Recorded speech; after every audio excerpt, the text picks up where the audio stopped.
Welcome to Film Strip. These podcasts are spoiler-filled as we discuss the plots, characters, and themes of the films in review.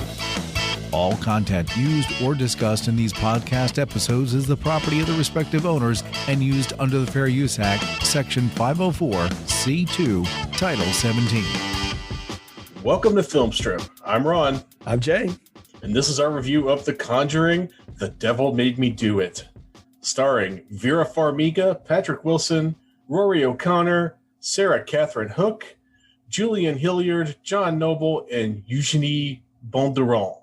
Directed by Michael Chavis. This released in theaters and HBO Max simultaneously in June 2021.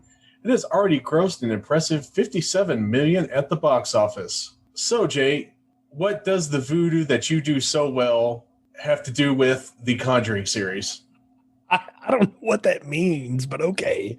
You and I have had offline conversations about this run of paranormal movies that have kind of taken over parts of horror Hollywood the last 10 years or so. And it started with Insidious, which your wife turned me on to, by the way, because I didn't think that looked good when I saw the previews, and then I rented it and loved it.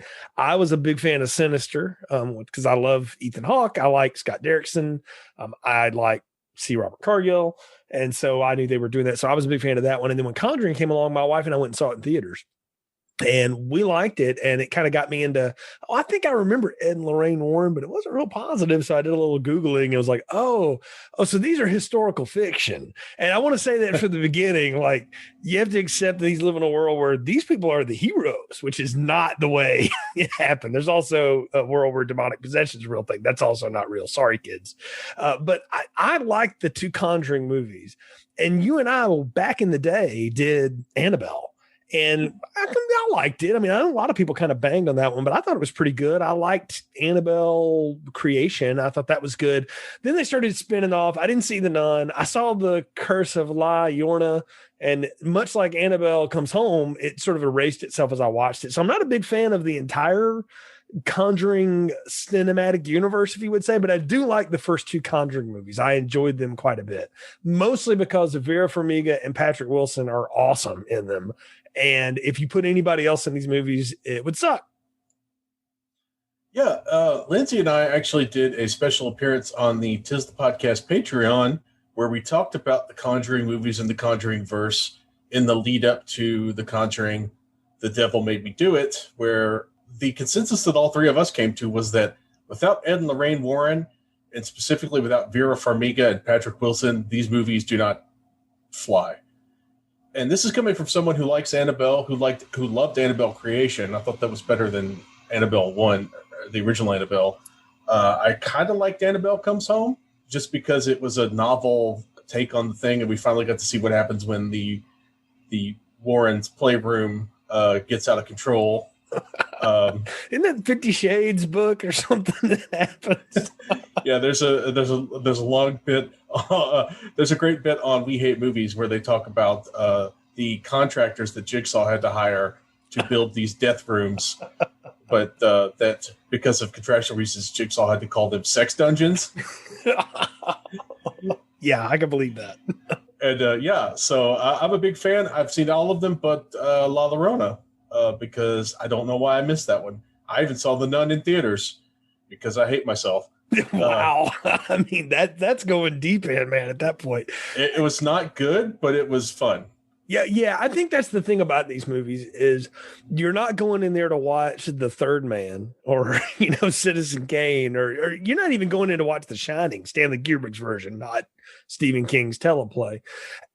But you can go in to be entertained. These can be fun, mostly, again, because they cast two people who, for whatever reason, decided to take this seriously and give you something that it doesn't deserve. Like, I want to be very clear to anybody who might think otherwise. There in no world should Ed and Lorraine Warren be celebrated at all as anything more than carny hucksters. All right. They're just like the people that run AEW, WWE, NWA, all of it. Okay. They're the same cut, but there can be some fun in these stories. And I've loved Vera Farmiga since, Bates Motel and Up in the Air and a lot of the other stuff she's done. Patrick Wilson, I didn't know him, man, until I saw the Watchmen movie. And I thought, man, this guy's actually pretty good. And then I saw him in like Little Children and all these other things. And he's just a good dramatic actor. And so when that first Conjuring movie happened, I was like, well, I mean, they had a lot of other actors in there I knew, but they carried it. I thought, man, these people are good and they're really good in these roles. So the fact that they want to keep on doing it, I'm game. I was curious when the trailer to this finally hit. I'm sitting on the couch. My wife is sitting in her seat. That thing comes on TV and she's like, oh, we're watching that. Like she was down. I said, okay, well that's enough sell for me. I'll go back for a third Conjuring dish. And I knew nothing about the based on story that this one was about. I kind of knew the other two, but I didn't know this one at all.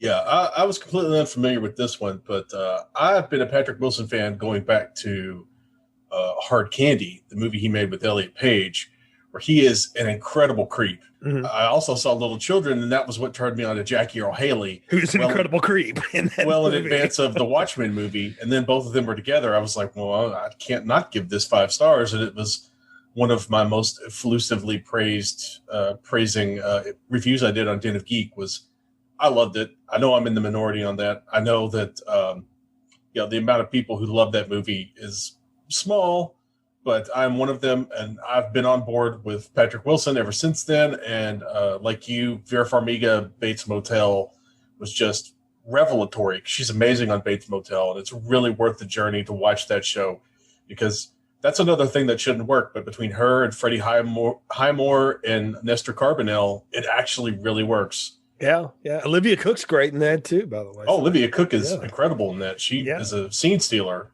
Yeah. Well, I mean, that show is way better than it deserves to be, because again, you got competent actors and competent showrunners and writers, and you handed it to people that took it seriously. And I think to do something like this, like, you can do one of two things. You can either be really campy and kind of lean into that, and that's part of the fun, which is part of the fun of the Sinister movies. Even that second one, which isn't as good, but they kind of lean into the silliness of the whole idea. I mean, for goodness sakes, Vincent D'Onofrio is like literally Zoom phoning his performance in for that. There's a fun in that. Or you do this, where you just play it as straight as possible, no matter how ludicrous the idea is. And I think that's what gives these movies a real life. And I mean, goodness gracious, they've all been hugely successful. You're talking hundreds of millions of dollars for every one of them in the franchise. And I think the lowest one made like 123 on a $9 million budget. That was La Llorona. And, this one they spent $39 million on it. It's already grossed 57. That doesn't count all the receipts off of what HBO paid for it to get it, to pay Warner's to get it for, the dual release.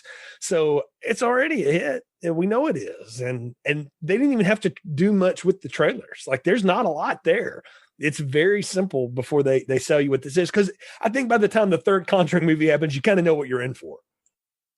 Yeah, I think you kind of know what you're in for, and I think you know what you're expecting. And I think that there is a serious audience for that. And even though this movie was delayed by COVID and there have been lots of issues around it coming out, it still has been wildly successful. And I don't know about you. I watched it on HBO Max, and I wish I had been able to see it in a theater that I was comfortable going to a theater. I've been vaccinated, you've been vaccinated, but at the same time, it's like, I'm not really wanting to stick my whole foot in the murky waters of that. I've had bad theater experiences on a good day. Yeah. That was when everything was normal. I'll tell you what sold the difference for me, because I'm still sitting on movietickets.com gift certificates I got 2 Christmases ago to try to go see stuff. I saw Spiral that way, but I've still got a good bit of gift certificate money there. And I told my wife, I said, okay, you want to go see this? You want to go see it in a theater, or you want to just get the HBO thing and watch it at home? And she said, oh, by far, why do you think we bought this 70-inch television? And I was like, okay, you're right. And in our small apartment, we're not that far from it. So it's like being on the big screen for me. And while yes, there was some stuff that I thought, oh, that would have looked really cool on a big screen. I'm like, you know what? It looks pretty darn good on my television. Like, I don't know that there was anything theatrically about this that made it better. And the fact that I was close enough that I could still hear it and control the volume myself made it worth it to see at home. I'm a fan of this model. I know it, and I say that as someone who likes to go to movie theaters, but I'm a fan of this dual release model. I really am. I hope it's not something that goes away going forward after this year. I'll be honest, I'm not going to pay $30 to watch this in my home, but if it was like $20, I would probably consider it, just because I wouldn't have to get a babysitter. I wouldn't have to drive to the theater, make my own popcorn. I could drink a whole 2-liter by myself and pause it, go to the bathroom and come back and not have to worry about a thing, Yeah, so, I mean, we cooked like a whole dinner, sat down, real comfortable, had on my house shoes. I mean, for $14.99, that was totally worth it, HBO. So thank you very much. I was down for that. Yeah, I'm a big fan of the dual release model myself. And like you, I'm a huge mark for movie theaters, and I always have been. I mean, especially when I first started with Den of Geek, I was going to the movies like every week, just because either they wanted me to see something or something I wanted to see came out, or, I had nothing better to do. It's a little more difficult now that, I've got a family, but, I have tried to support watch from home model as much as I've been able to, owing to all the economic hardships that have been going on for everyone who is self-employed or a one-person small business like my wife. But yeah, I want this to stick around because I don't think this will kill movie theaters. I think movie theaters are an entirely separate experience. And I think that for something like this, yeah, you can watch it at home and have a good time, or you can go out to the movie theater and laugh at screaming teenagers who, crap the theater chair every time, something happens. Exactly. Yeah, I do think there's a different experience for them. There are some things that I definitely want to see in a theater that are coming out later this year. I'll go ahead and cop to that. There's other stuff that I'm like, if there's an option at home, like it's already on one of the services I'm paying for, I'm going to do it. I'm with you. I don't know that I want to pay $30 just to sit at home and watch it. I can wait, 45 days and just wait for it to hit one of the services. But if it's doing dual release, I'm staying home. If it's exclusive, I'll go and see it because, I think James Bond will be an exclusive thing. I know the Forever Purge is going to be exclusive theater to start with, and that's something my wife and I are big fans of that series. We'll go wrap that one up too. But to get out to the theater, I mean, I don't have the family constraints and things that you do, but at the end of a 60-hour work week, which is about what I pull even in the summer, the last thing I want to do on Friday night is go be around people. And then Saturday, I'm like, no, I think I'll enjoy the sun. So, going to a theater is a different thing. But Ron, obviously a lot of people did go and see this, not only at stateside, but internationally, because it's making its money. Why don't you tell folks what the plot of Conjuring, The Devil Made Me Do It is? I would love to, Jay. There's no such thing as a routine exorcism, unless you're paranormal legends / hucksters Ed and Lorraine Warren. After all, they've done dozens of them, or have said they've done dozens of them, and they've been casting out demons and battling the supernatural since the 60s, and it's now 1981. During the exorcism of 8-year-old David Glatzel, something horribly goes wrong. The priest, Father Gordon, is injured by flying plates, and David's sister's boyfriend, Arnie, makes the ultimate sacrifice. Hold on. David's sister's boyfriend. I just want to make sure I had that down right, because I thought he was his brother for half of this movie. Nope, that is David's sister's boyfriend, and I think the first problem was they called a priest instead of a rabbi. That is that's another, we'll get into that, but go ahead. The last name Glatzel does not sound especially Catholic to me, but, what do I know? Anyway, David's sister's boyfriend, Arnie, makes the ultimate sacrifice. He begs the demon to take him instead, while Ed watches helplessly in the throes of a heart attack. Flash forward to a few days or weeks later, it's not really clear, and Ed emerges from his coma with a bad ticker and an ominous warning for Lorraine. The demon is in Arnie. She calls the cops and gets them to head to Arnie's house, but by the time the authorities arrive, it's already too late. Arnie has stabbed his landlord 22 times, and he has a novel defense for his murder. The devil made me do it. It's up to the Warrens to investigate the haunting and save an innocent murderer from prison. During the course of their investigations, they found a mysterious totem that indicates that this isn't an ordinary haunting. This is a curse. not the curse of La Llorona, but a different kind of curse. They seek out former priest Father Kastner, who knows all about curses because he's Austrian or something, and he's battled the disciples of the Ram cult. This totem was planted for a purpose, to claim a soul for the devil. Turns out this is nothing new. In nearby Danvers, Mass., a young woman named Katie, Lincoln, not Featherstone, was stabbed 22 times and her best friend disappeared. The police use Lorraine's gifts to track down the body, and Lorraine uses that body to track down the cultist. But the connection she forges works both ways, putting the Warrens in more danger than Bill Wilkins ever could have. The Warrens discover that Katie had been a student at Fairfield University, so it's likely the cultist is operating there based off of some clues Lorraine discovers from her psychic connection. And since that connection works both ways, as we've already established, the occultist is able to plant a totem at Ed's desk, meaning Lorraine's got to save the day.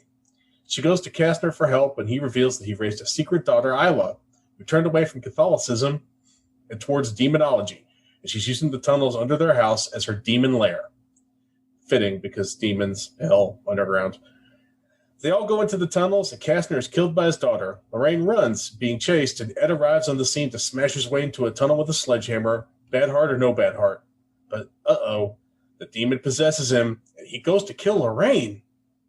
Thankfully, the devil isn't stronger than the power of love, so Lorraine is able to flash back Ed back to reality, and he smashes the altar rather than his wife's brain pan. The occultist arrives at the broken altar, only to be killed by the demon she had summoned after failing to find a suitable victim. Ed, Lorraine, and Arnie are all safe. Kastner's dead, but who cares? The witch totem takes a place of honor in the Warrens Supernatural Museum alongside Valak Painting and Annabelle. Arnie ends up only doing 5 years in prison, and Ed builds Lorraine a gazebo like the one they fell in love at, as credits roll. Oh, there's a lot to unpack there, Ron. By the time the third movie comes around in a horror franchise, and this isn't the third one of the Conjuring full franchise, but we'll say it's of the main ilk. By then, most horror franchises have kind of figured out the formula. Nightmare on Elm Street, we got Freddy doing puns and murdering teenagers. We got Jason with a hockey mask killing all the people you hated in high school. We kind of know what we're doing. Halloween fucked it up with Season of the Witch, but that was at least fun. It's weird. This one, it feels so different than the other two. And I think part of it is because the other two hauntings or whatever in the first Conjuring movies involved like full families. And this time it's a couple of young people. And I don't know, there's just something about that it's just a different feel. And I know the real Warrens and all were involved and all of that. And just putting that aside and talking about the fiction verse that we're in with this movie, it just feels different this time around. It's very much this, to borrow Nicolas Cage and Ghost Rider, love story between Arnie and his girlfriend here, and Ed and Lorraine. Like they're sort of juxtaposed against each other. In fact, I wasn't for sure for a minute that in the flashbacks of Ed and Lorraine meeting when he's working at a movie theater, speaking of movie theaters, that it wasn't the characters playing Arnie and Debbie that weren't like playing them as younger people. They look a lot like them. They do look a lot like them, and I can honestly see why they would think to tie the young couple in love back to the Ed and Lorraine Warren origin story. We've gotten little glimpses of their origin story, with The Conjuring 2. It's like, what did you do when someone believed you? Well, I married him. I married her. That's cute and all. But one of the reasons why I think this doesn't feel like the other two Conjuring movies is simply the lack of James Wan's direct hands-on involvement. And I think that really hurts the movie. Michael Chavis did The Curse of La Llorona, which is the least well-regarded of the Conjuring verse movies. And a lot of the people involved were sort of the guys who were involved in the extended Conjuring universe, not necessarily the mainline Conjuring films. And I think that's one of the things that kind of has hurt this movie. And another thing that has kind of hurt this movie is it makes me think of X-Files Fight the Future. If you remember that one. Yes, the one with Billy Connolly. Yes, because this priest shows up and I'm like, yeah. Well, all we need is Billy Connolly to show up and be like, Must of the child. Yeah, exactly.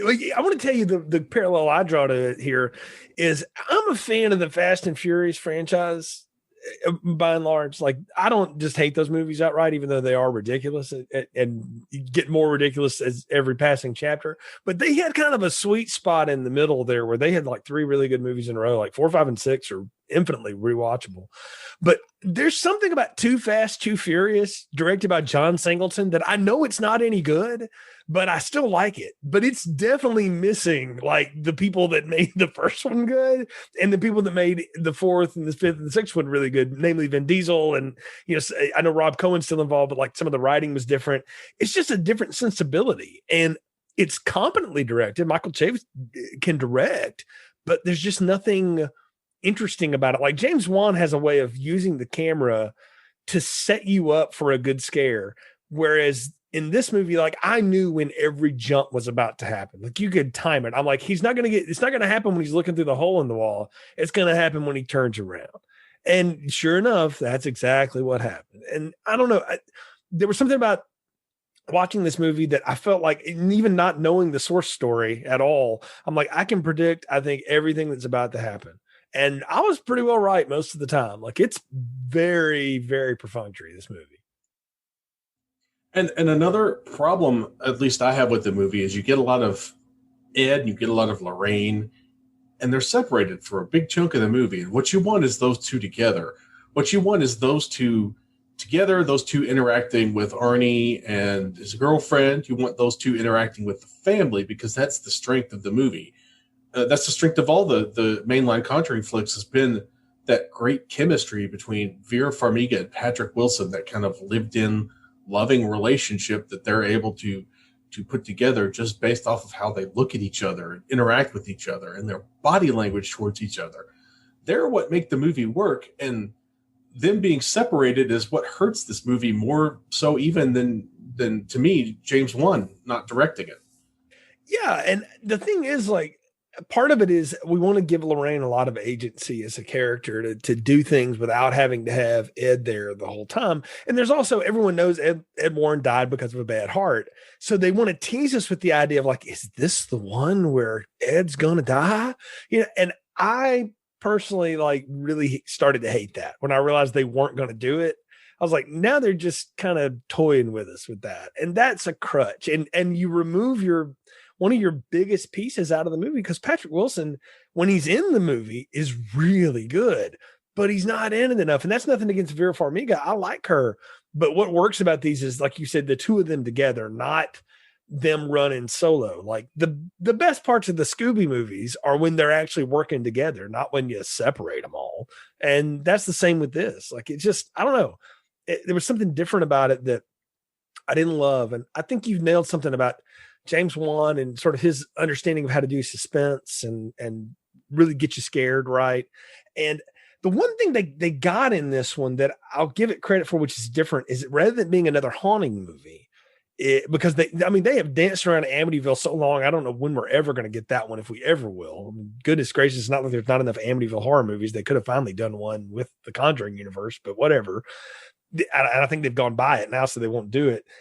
But this one is a witch casting spells and curses, which is a different thing, because now we're playing into the 1980s and the Satanic Panic. And that's a prickly subject to try to put over as the impetus for a movie happening. Yeah, you're right. And especially if you grew up in the South and had any interest in Dungeons and Dragons like I did. Or watched horror movies at all. Or watched horror movies or listened to metal or any of that stuff. You were inundated with the Satanic Panic stuff. I mean, if you grew up where I did, you owned a black T-shirt. They prayed for you. Well, up here, if you owned a black T-shirt, it's probably just because you sweat a lot. That was the reason I had them. Yeah. But the thing is, we all know Ed Warren lives until like 2006. Ed Warren lives past 9/11. Yeah. He's not going to, I know you can hint that and you can use that as a physical issue, as a crutch, kind of like they do in, for example, The Exorcist. You've got the Father Merrin's got Father Merrin with the bad heart. Yeah. And you can use that to add dramatic tension, but I feel like I understand why they made this the time where he had his heart attack, because that's something you can hang a movie on. That's your hook. That's when you can have Lorraine start to take more of this active role in the investigation and stuff. And I feel like when they do a Conjuring 4, because they're inevitably going to be doing a Conjuring 4, that's going to make for a better Conjuring movie, because you'll have Lorraine to sort of do the more physical stuff, the prowling around and stuff, and you'll have Ed there for the emotional support, the psychological support, dealing with the families, with his demonology knowledge, and you'll have the time bomb of his bad heart always in the back of your mind. But for whatever reason in this movie, it doesn't quite work as well. And also, this is like the fourth or fifth Judy they've had, and I want Judy to be involved in the Warrens, and I think that they have. I think one of the big things they have failed to do is to build the New England Society for Psychic Research that is part of the Warren backstory. They have not brought that into the movies proper. And I think if you gave Ed and Lorraine Warren a team, I think you've got something that could carry on past Ed's heart. Well, think about it. That's what made those Insidious movies work, even after Lynn Shay died. Like, her team, Lee Winnell and the other guy, were fun, and they were funny, and you liked them. Like, there was something about them that made that endearing, and you kind of follow them through this. And I'm with you too. Like, I was glad to see Judy as a grown up, or at least, 20 something here or whatever. And then they had like the Pacific Islander cameraman guy. I don't know who he is. They had a name and they kept throwing it out, but I'm like, who is he? Does he date her? Like, who is this guy? Is he like, do you bind him? Do you train him? I don't know who he is. I needed more of them to be actively involved in this. And maybe that is Conjuring 4, that you get more of them. I don't know how, realistic the real Judy Warren was involved in her parents' stuff, but at this point, I mean, who cares about historical accuracy? Again, we're talking about historical fiction here. And why can't you have a little more fun with it? Have them be more involved, especially since you've got young people. And I will say this, I don't know Rory O'Connor from anything. I know who Sarah Catherine Hook is because she was like this vocal talent student in Montgomery, Alabama when I lived there, and was a big deal when she went to, NYU and, all this kind of stuff. I mean, she's like a really talented up and coming actress. So I recognized her face immediately. And upon, looking at her IMDb, I said, oh yes, I remember her. I mean, goodness gracious, you couldn't escape her around Montgomery for a while.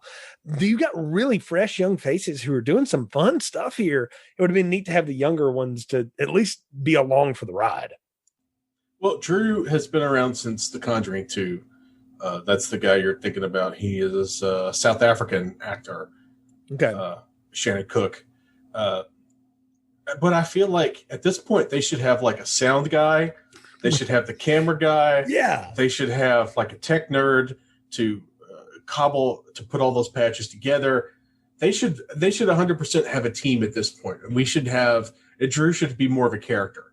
Yeah, they should have a van with like a logo. Like, come on, like they would have had that at this point. They had that. Yeah, well, at this point they had a press agent. Yeah, that's also true. I don't think they're going to write that into the story, but no. But they have future adventures that take place after this, because they've got the Snedeker house, the Haunting in Connecticut house, is based off. The Haunting in Connecticut is based off of the Warrens' story, but it doesn't have necessarily the Warrens involved.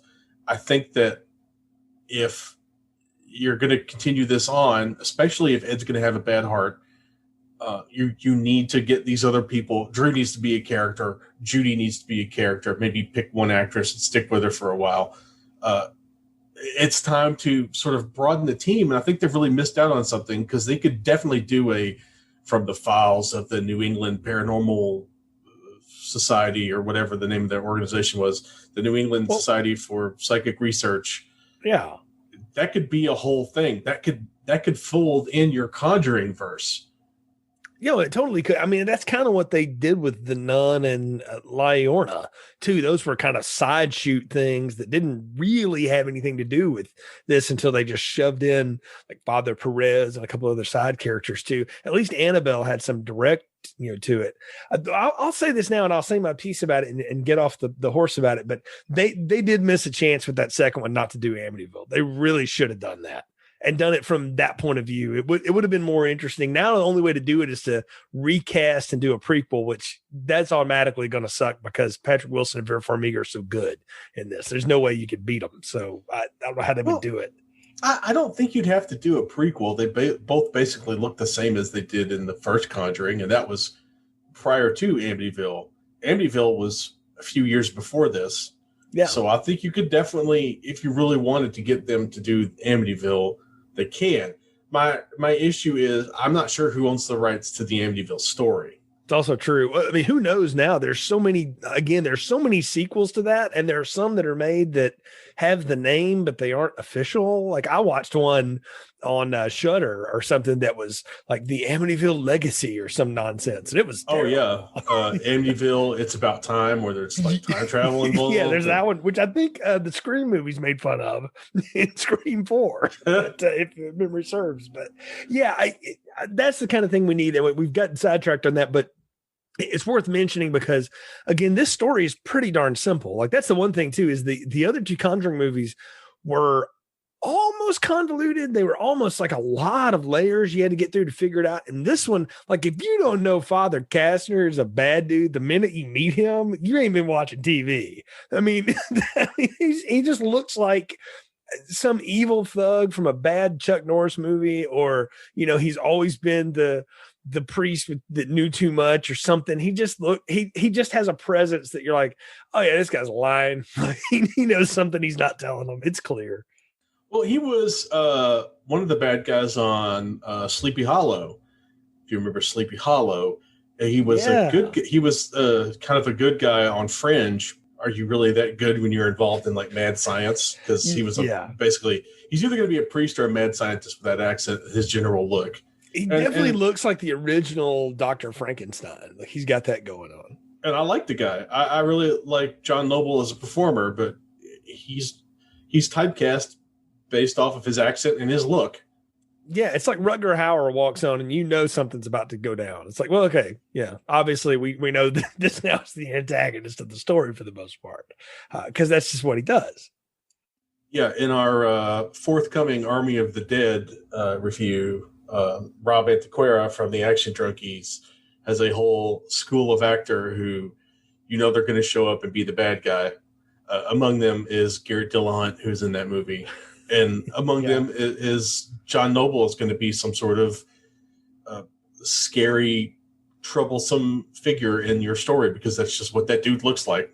I will give him credit for he's only in the two scenes, and he really does a good job of laying on the story because we get his backstory from the other priest that he got so involved with and embedded with this cult and these people that followed this Satan worshiping that it drove him mad and drove him away from the priesthood. And we find out that's kind of true. It's also that he had a secret family on the side. And so he felt like, well, I need to raise the kid now. And can't do that as a Catholic priest. So, okay. So, he's got like a sinister side, at least deceptive.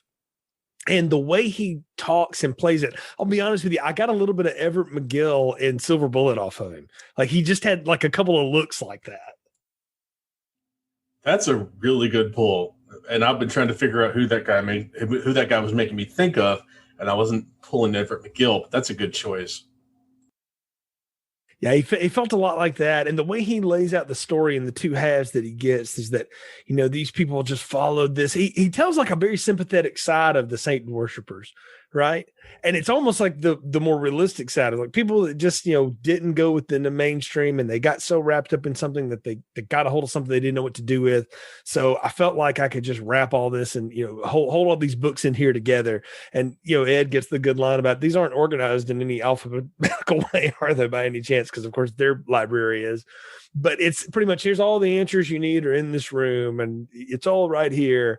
And what he's saying to them is, I can't tell you what you need to know right now because it would betray my own family allegiances. But if you'll just look deep enough or think for half of a second, you'll realize that I'm lying to you. And somehow I'm connected to all of this. Well, and the thing is, the way they set it up is actually pretty clever, because Ed and Lorraine Warren have to be the spokescouple for getting in over your head on some shit you don't understand. Yes. That you are not prepared for, because that is their MO for their whole life. Oh, completely. I mean, like, all they do is go the wrong direction and then have to swim out of it in some way or another. They get in the deep end so quick. And it's exacerbated in this movie by the fact that Ed is just not around. And it's not that Lorraine had to have a man there to save her. It wasn't that so much as they were a team and a partnership. And while Lorraine had a bit of clairvoyance to her and was a medium in some ways, Ed was the scholar, so he could do the homework, the research, and all that stuff. And that's how the characters are built in this fictional universe. And that's what's missing here. And I will say that there's some good humor when they go and they meet that cop and they're investigating Katie, not Featherston's death, but you said that and I was like, oh, I miss Katie Featherston. I don't miss the Paranormal Activity series, but I do miss Katie Featherston. But I loved how he lays out knives, like, one of these was the murder weapon. Which one is it? And like, he's running on some jabber, and then all of a sudden she's like, it's that one, and slides across the table. And I love his whole, like, it's a good bit of comic relief in the middle of the movie where the cop is like, you got a 1 in 3 chance. And have you ever met Elvis? Yes, before he was dead and after. And like, that was funny. Like, I was like, okay, this movie's taking a minute to have a breath. Like, I'll give him credit for breathing some of that in. And I feel like that's James Wan's influence, because I know he had some hand in the story, that at some point he realized you got to, like, let people off the tension note, because we've had the gruesome murder at this point. We've had all the freaky possession stuff. We got to let people laugh a little bit. And those were, to me, the best moments of the movie, or at least some of the most fun moments, because you got Ed and Lorraine just being people. Yeah, and you don't get a lot of Ed and Lorraine being people in this movie otherwise. And that's one of the things that works to me best about the first two movies. The second one was written by David Leslie Johnson McGoldrick, who wrote this third one. He was one of the writers on the second one, and he's one of the writers on The Walking Dead. And he's pretty good at throughout his work at sprinkling in those little laugh lines, those little, there's a lot of heavy stuff going on, but here's a chance to have a little smile. And it one of the things I appreciate about that is clearly they're establishing that Lorraine is actually clairvoyant, which is fair enough. Also, I kind of feel like she's messing with this cop a little bit, and that's a nice touch. You don't get her having a ton of sense of humor in the movie, and it kind of jives with a lot with in Conjuring 2, Ed doing the Elvis impression. That was really funny. Yeah, and it's just a really kind of sweet, fun moment, I think, for the two of them that you don't necessarily get much of in these movies. You don't. Now you laid it out in the plot summary, but I need you to explain it to me again about who Katie was and why she got wrapped up in the curse to murder her friend out in the woods. Because I got a little lost in that part of the movie. I'll be honest with you. I was going, I realized this witch person has something to do with this, but I don't exactly know how this ties to David and Arnie and Debbie. The witch totem that they found in the house. Yeah, that's the waterbed attack, which is in the trailer, by the way. Yeah. Yeah. Well, the witch totem they find at the Glatzel house is similar to a thing that was found at Katie's, or at the Jessica, the friend of Katie, at her place at the crime scene. Okay. So that totem thing is what kind of gets those two things together with a little help from Father Kastner. It kind of pushes them in that direction. Well, I mean, that's one of the most, like, unnerving parts of the movie is where Lorraine goes into that further, or whatever we want to call it here, and starts, like, reenacting the murder of Jessica. Like, that was genuinely freaky. I thought, okay, the jump scares in this movie are cheap. That was scary. And I'll give a lot of that to Vera Farmiga for selling us on that. And that's also the best part of The Conjuring 2. Well, the scariest part of The Conjuring 2 is where she's walking through the Amityville house, reenacting the DeFeo murders. Right.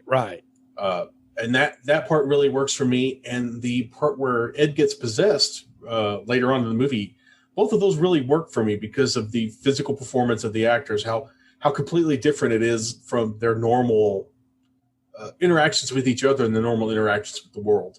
Yeah, no, I mean, it completely works because we get both of them in states where they are no longer in control of themselves for different reasons. And it takes the other one to pull them out of it. And I mean, that's kind of the yin and yang of Ed and Lorraine, these characters, as we built up over these now 3 movies, is that they do pull each other out of the fire very often. And I mean, and it's in the trailer and they blow it with the bit where Lorraine's running toward the cliff and then she starts to fall off because the demon grabs her a little bit. Right. And I thought that was good. I mean, it's a jump scare. It's cheap, but it's neat. It's also kind of ridiculous though to think about. This man just had a heart attack and he's doing like a Sylvester Stallone cliffhanger, pull her up over the thing, which Vera Farmiga does it way more than 100 pounds. But I mean, goodness gracious, that's not easily done by anybody, especially a heart patient. Oh, my thing is the heart patient outruns the cop, right? Who is, especially by the standards of 1981, a very physically fit cop. Yeah. I mean, that's the thing is that you realize like they are padding Patrick Wilson up with like fat suit stuff because he is still incredible. When his arm comes down, that man is incredibly built. He works out 5 days a week. Like that guy is in great shape. He could still play Night Owl and Watchmen or whatever. Yeah, definitely. And that's one of the big problems they've had with the casting of Ed Warren is that Patrick Wilson is in way better shape than Ed Warren ever was. I mean, just looking at pictures of the man, and I'm fat too, so I get it. I ain't in no great shape, but man, Ed Warren looks like he eats cigarettes for dinner. Right, like cigarettes and Big Macs, yeah, with like a Diet Coke. No, not Diet Coke.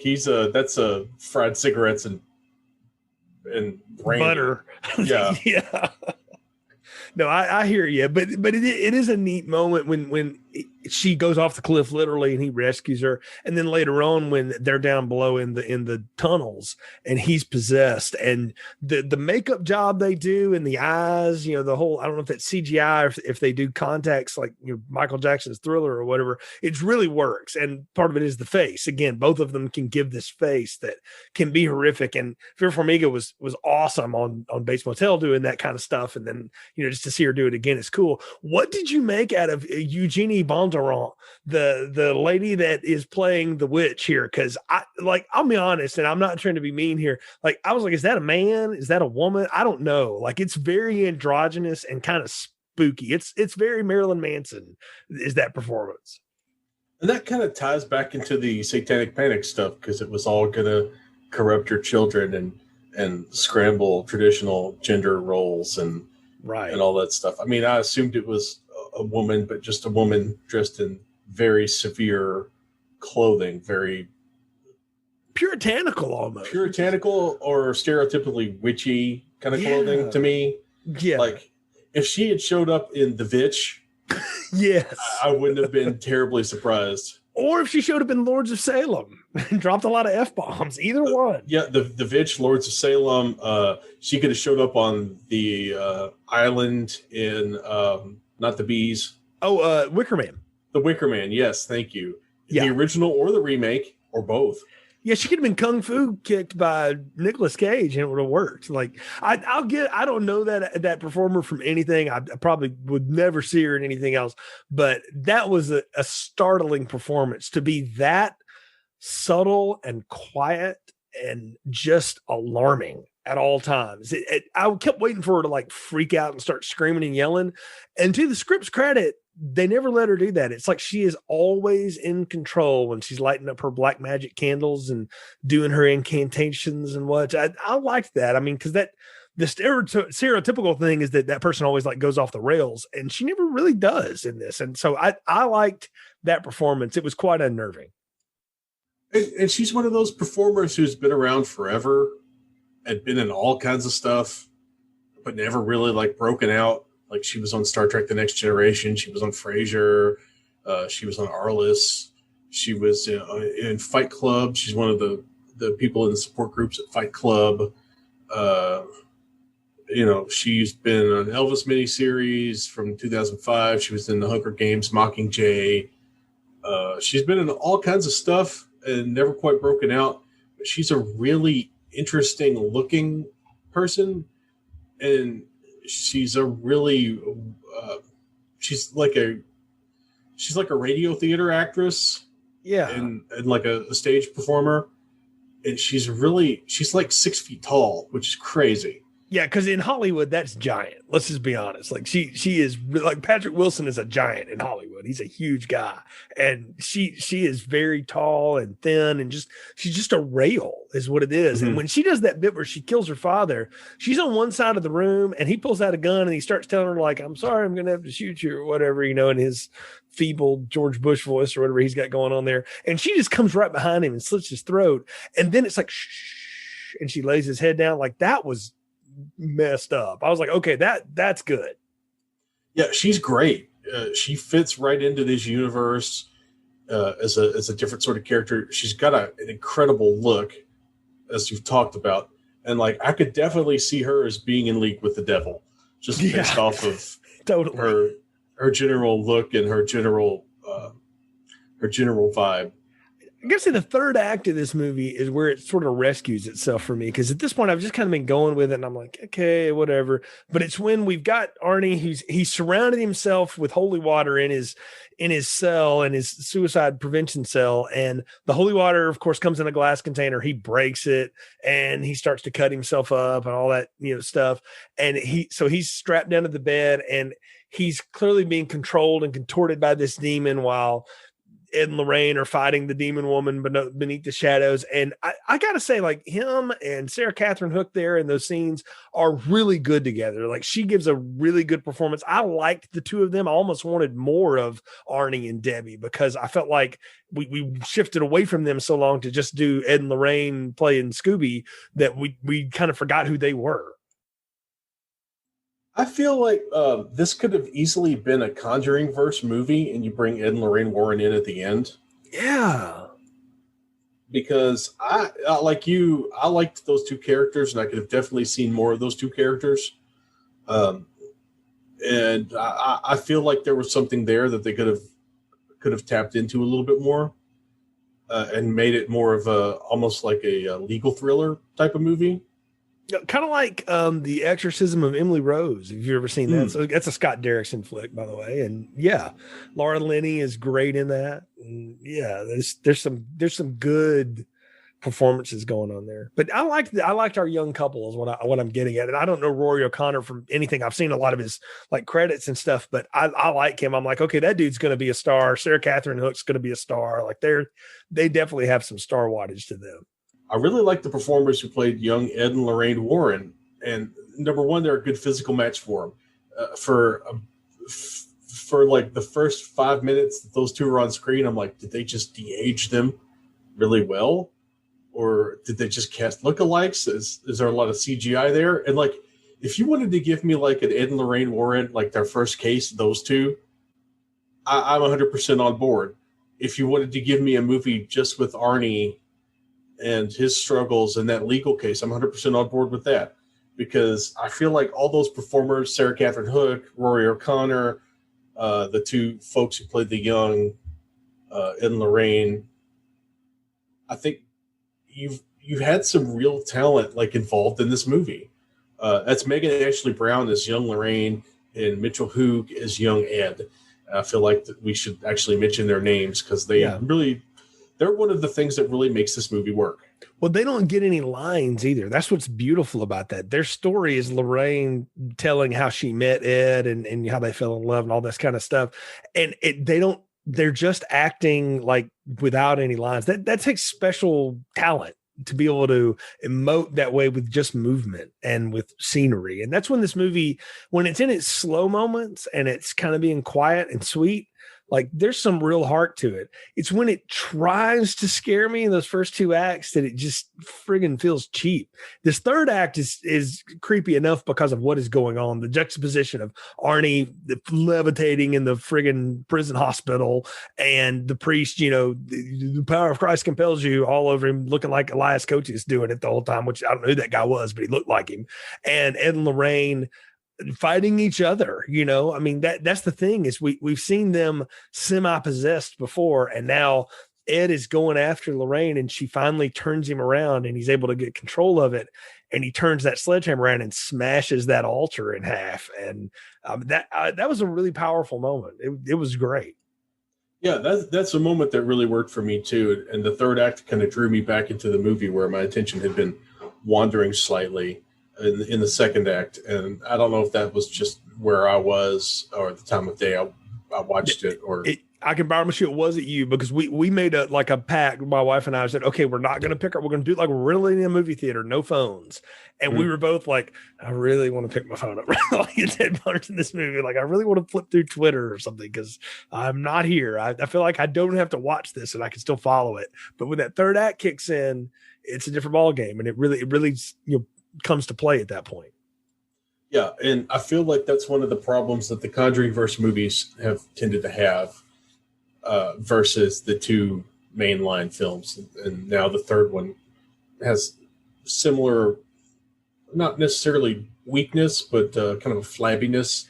There's a dip in the second act, and it starts to get long. And this movie's almost 2 hours long, and you could cut 20 minutes out of it and still get the story done, I think. I mean, it didn't need to be 2 hours long. This could be an hour and a half movie, and it would be really tight and work.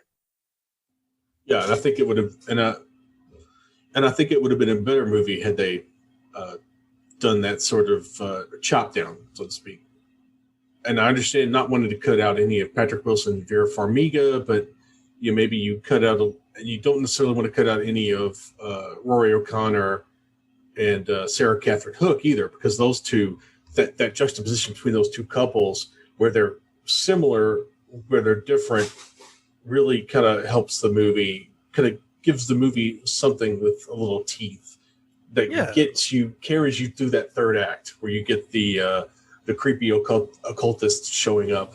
Yeah, you get all of the meat of it right there at the end and the big exposition dump. And thank goodness that didn't go on too long either. I'll give that. They didn't let the old priest dawdle on forever. I mean, he said what he needed to say, and then he got his throat cut, and that was it for the end of it. And then they got us through it, and they do end it on a really interesting button. I mean, yeah, Arnie Johnson is convicted, but he's only goes away for 5 years, and he marries Debbie while he's in prison, and they're still married to this day. And he's come out on the other side of this after having a lot of troubles, obviously. But they don't talk much about David, because his family, they sued the Warrens into the ground as much as they could, because they did not believe that was what was going on. But we don't hear much about what happened to him, and I kind of miss that because we haven't talked about him. But the kid Julian Hilliard's really good at being possessed and not like being too I don't know.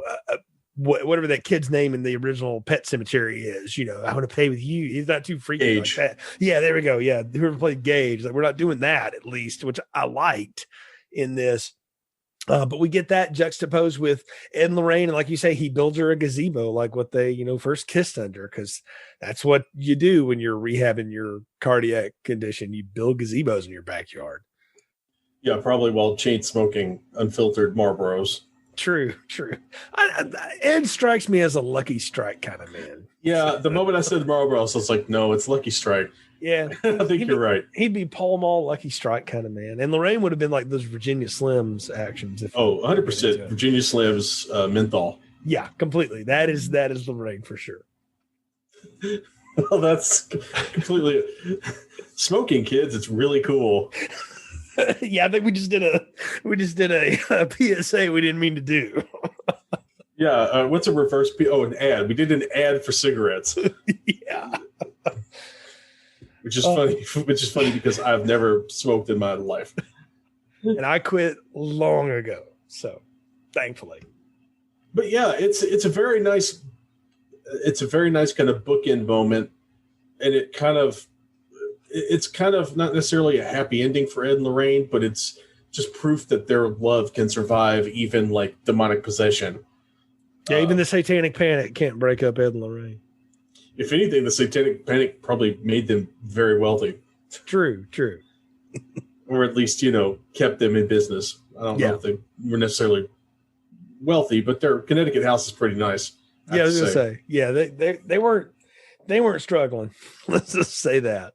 Well, Jay, as we put a nice little bookend on the movie with the gazebo, it's time to start considering the gazebo of this podcast. So let's head into our final thoughts, recommendations, and most importantly, our beloved, delicious popcorn ratings. So, Jay, what do you got to say about The Conjuring? The Devil Made Me Do It. I gotta be honest with you. The first act felt like two movies I'd seen before, and then but with a little twist. And then that second act did what all these spinoffs have done, and even what the first two Conjuring movies did to some extent, is they just kind of dipped, and it felt a little bloated. And I thought, this is kind of boring. This isn't really going to work. I think this is going to fall apart. And then that third act happens, and it completely rescues the movie. Like without that third act, this movie is small popcorn territory on an express elevator to hell. But with the third act, and again I'll give 4 really, really thumbs up, strong recommendations for our actors: Vera Farmiga, Patrick Wilson, Rory O'Connor, Sarah Catherine Hook. Again, their performances here really save it, and they give this movie a lot more heart than it deserves to have. Even as a piece of historical fiction, if we could just accept it for that. It's not all that scary. There's some good unnerving moments. It's not nearly as good as the first two. And I would say it's not as good as even like Annabelle Creation, but it's not awful either. So I'd give it a medium popcorn, and I say, yeah, it's worth a watch if you're into these movies. If you don't like the Conjuring movies, or if you've never seen one, this is not the one to come in on by far, but it's okay. So I'll give it a medium popcorn.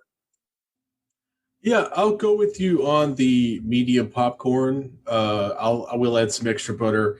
For me, like if you had done the Gletzel haunting and made that your whole thing, I think I would have definitely had a really good time with the movie, because I really liked that young actor Julian Hilliard that you pointed out, and I really liked Rory O'Connor and Sarah Catherine Hook, and I could have seen a movie with them dealing with the Warrens leading into the Arnie Johnson murder, and I really liked the third act. The third act did save the movie.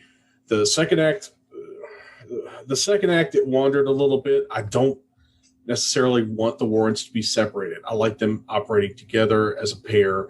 I like them working off of each other, and I really like them interacting with these families who are in these terrible situations that the only people who understand them are Ed and Lorraine Warren. So in that, I can't give it more than a medium popcorn with maybe a little extra butter. It was still fun. Even like the least of these, The Nun, is still a fun movie. But it definitely doesn't meet the heights of 1 or 2 to me. I agree with you there for sure. So fun, but not grand, but was definitely worth checking out for a good Friday night on HBO Max. You can do a lot worse. This is one of those movies, like, if you like this sort of thing, it's the sort of thing you'll probably like. It's not great. The middle section doesn't work, but the opening and the closing are both really strong, particularly the physical performance of the possessed Arnie Johnson, Rory O'Connor, and the possessed David Gladstone, Julian Hilliard. Those two are doing some great disgusting contortion stuff that really works. And then you get some really good Ed and Lorraine Warren, especially in the third act. So, yeah, medium popcorn. Well, Jay, now that we've given our popcorn ratings, it is now time to kind of close out the show with some plugs. Do you have anything you'd like to plug? Yeah, absolutely. You can follow, if you're into football, college football, and the NFL, it's summertime, so not a lot going down right now, a few trades and stuff, but you can follow the other show I do called The Gridiron Breakdown. Lindsay and Brian from Film Strip Fandom, along with my longtime collaborator on that, Alan, do a football podcast. It's actually a video cast on Facebook during the football season. So if you go to thegridironbreakdown.com, you find links to our YouTube, Facebook, and the audio podcast. If you want to keep up with that, we'll be kicking that back off in August. And if for some reason you want to follow me on Twitter and read the random stuff I retweet about all the podcasts I like, you can follow me at Jay the Podcaster on Twitter. And I said it before, and I'll say it again, support independent podcasts. We're an independent podcast. We have been for 11 years. We continue to be so. And we have a lot of friends in the independent podcast world. We've dropped a few here, the Action Drunkies and Atkins Undisputed, the Dana Buckler Show, Tis the Podcast. They're all good friends of ours, and Ron, you were recently on a really cool episode of Totally Rad Christmas talking about Invasion USA, which you should listen to our review of that on Filmstrip. Then go listen to Totally Rad's talk with Ron about that, because you get kind of a couple different sides of that movie. But yeah, that's the stuff I would plug is support independent podcasts. And if you do nothing more than just signal boost them, it's totally worth it, folks. So high recommend on that. Yeah, 100% support your independent podcasters. One of the things I talked about in our forthcoming Army of the Dead, and I'll talk about here, is that you've got a lot of celebrities breaking into the podcast game, and they're stealing the thunder from those of us who have no fame, have no fortune, have no good looks, have no social media team. The people that like us that are doing it all ourselves, the people like Rob, who is putting out great content, the people like Michael Scott from Dana Buckler's show and Atticus Undisputed, who's putting out amazing content, both written and podcast form. Him and Rob are both great writers and also both great podcasters. So 100% check them out. If you want to check out a guy who isn't such a good writer, but who does write a lot, you can read my voluminous archives over at denofgeek.com. You've got probably a good 10 years worth of my ramblings on there. Actually, more than 10 years. But yeah, you've got lots of stuff from me on there. I don't have anything I'm working on at the moment, but in a month or two, the American Horror Story stuff is going to kick back up, and you're going to start seeing me drinking way more coffee and staying up way too late to write things for Den of Geek. And as always, you can check out the show's social media at Filmstrip Pod. Pretty consistent Filmstrip Pod on Twitter, Instagram, Facebook. There you can find information about the upcoming shows. Find a link to our Letterboxd page to have a more manageable experience when it comes to looking through our archives. We've got a link tree that has all that stuff and then some. Then you can follow us on your podcast platform of choice. Please share the show. Please, if you like the show, leave us a positive review as it helps other people track us down. Please like, share, and support us and all your favorite independent podcasters. The amount of people who are doing this for actual real money is a very small group of people, and it is not us, and it is not most of the podcasts we listen to and love. So, yeah, please support independent podcasts. But on that note, we will leave you for the evening. For Jay, I'm Ron. Thank you very much for listening to Filmstrip. Thank you for listening to Filmstrip. You can find more episodes on our website, filmstrippodcast.com. The Filmstrip theme music is produced and performed by Frozen Lake 121. All content used or discussed in these podcast episodes is the property of the respective owners and used under the Fair Use Act, Section 504, C2, Title 17.